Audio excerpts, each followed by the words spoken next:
Morgonn. My name is Chris My name is Chris Hand. The Do No Harm rally was yesterday, and I butchered that intro. Morgan McMichael's joining us live on Super Talk TV, and joining us now. She was at the Do No Harm rally yesterday outside the Supreme Court. Morgan, what's up? How are you? I'm doing so good. Yesterday was an exhilarating day, a chilly day here in Washington, D.C., out on the steps of the Supreme Court. But we've got a lot to talk about this Do No Harm rally that was going on. It seemed like you were surrounded by the mentally unstable. You would be correct. There were kind of two sides going on at the Supreme Court. There was the Do No Harm side, where me and fellow conservatives and other journalists were there documenting what was going on with the U.S. versus Scarametti case, which is still ongoing and pending. But while we were there, you listened to speakers like Chloe Cole, a detransitioner, Laura Becker, many parents. Matt Walsh was also there. But then on the other side, you saw hundreds of pro-trans individuals that were chanting, this is our body, listen to us, we can do what we want, and actually arguing to be able to transition children. And for the audience who doesn't know, this case is actually based out of Tennessee, where currently gender transitioning for minors is illegal. But in this case, they are arguing that this violates the Constitution in the 14th Amendment, the Equal Protections Act, I believe, because kids are not allowed to receive gender affirming care in the state of Tennessee. So this case right here that you saw hundreds of people outside chanting on both sides for and against really is going to set the precedent for the future of the United States when it comes to gender affirming, or I say gender mutilating care in the country,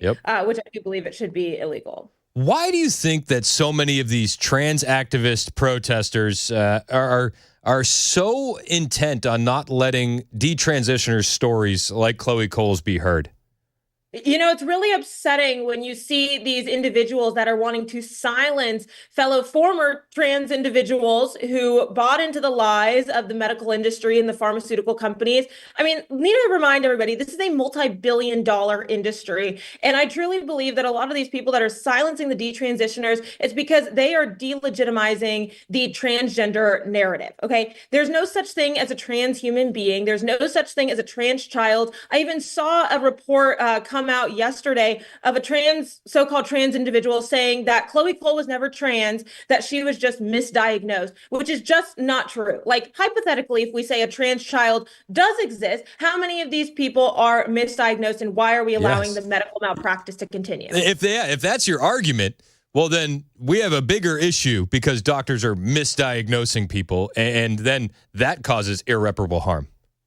Right. And that's all that we're about, is what happened to first Do No Harm. Why are we blindly prescribing puberty blockers, Lupron, which is chemically castrating the next generation? Why are we allowing these medical so-called professionals to cut into these children like they're guinea pigs? I mean, Chloe Cole had a double mastectomy under the age of 18 and detransitioned while she was 18. And it's really just a heartbreaking story that is continuing to happen to multiple children without really having informed consent or really knowing what these procedures are going to do in the future. This ideology has ramped up over the past few years. You're Gen Z. I feel like they've gone after your generation very, very hard with this. How did you avoid falling into that woke ideology?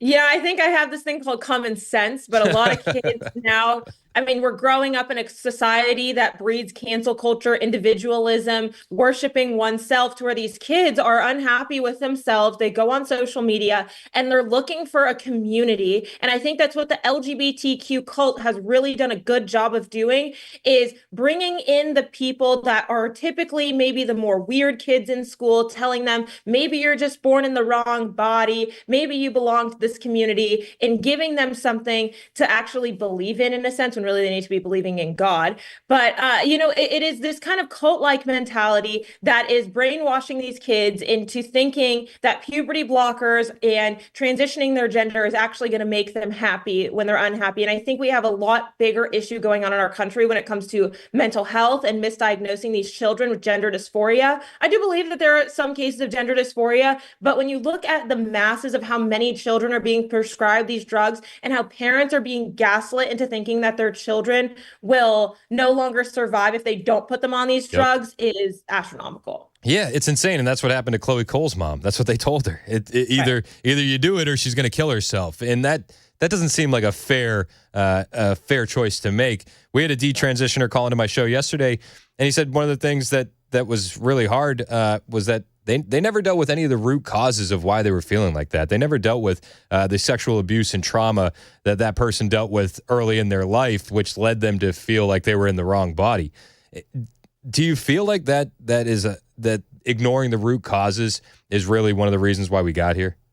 Absolutely. I think that there is a larger mental health crisis kind of going on within Gen Z, which I think largely has to do with continuously being on our cell phones and not addressing those root problems. Because I would argue that a large majority of people who believe that they are trans or have gender dysphoria have some sort of other trauma that is not being addressed. And instead, they're putting a band-aid on it by prescribing and taking these pharmaceuticals to try and change their gender, which in the end is not actually going to fix the problems that they're facing. They're only going to continue to have more mental health and physical health issues by continuing down this path. And I think we need to start legitimizing and honestly putting on a pedestal detransitioners to get their stories heard more, because there are tons of detransitioners that are scared to speak out because of the way that the LGBTQ community treats them currently. So I think it's our job that we need to continue to elevate those voices and share with them other people's stories to show, there's other people out there outside of these transgender stories and people that have actually suffered because of the gender ideology that's continuously being pushed. I'm with you. It feels like the Rainbow Mafia doesn't want these stories getting out because it hurts their narrative. One of the things that I found actually disturbing, and we're talking with Morgan McMichael. She is a Turning Point USA contributor, and she's live in D.C. right now. She was outside of the Supreme Court yesterday during the Do No Harm rally and the subsequent protests.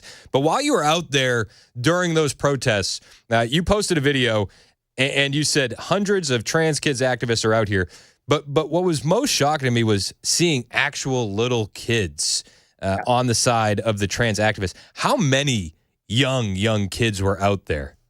I mean, there were dozens. I saw multiple people bringing their children. I saw little boys wearing dresses, little girls dressing like boys, even grown adults who were self-proclaimed transgender people. And it was really disturbing to see young children being exposed to this at such a young age, talking about these vulgar topics. I don't think a protest or a rally like that, for or against, is really a place for a child when talking about kind of gruesome details and topics of surgeries and Lupron and the drugs that are going on. So it was quite disturbing to see dozens of children out there present, whether with their parents or their guardians, whether they're trans or queer kids. And there was even a mom that spoke that was wearing the trans flag, talking about how her son is transgender and that he would have died if he did not transition her. And I just think it's really heartbreaking to see so many lost souls and individuals that have truly bought into this ideology, believing that they're doing the right thing for their child when really they are permanently hurting them for the rest of their lives. Oh, it's absolutely heartbreaking when you see these young kids. CNN aired a segment the other night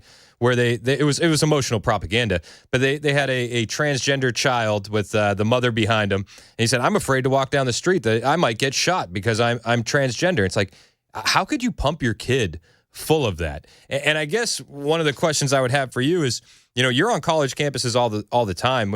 If you zoom out, you see these young kids in 10, 15 years, their voting age. How do we wake these kids up from that woke ideology?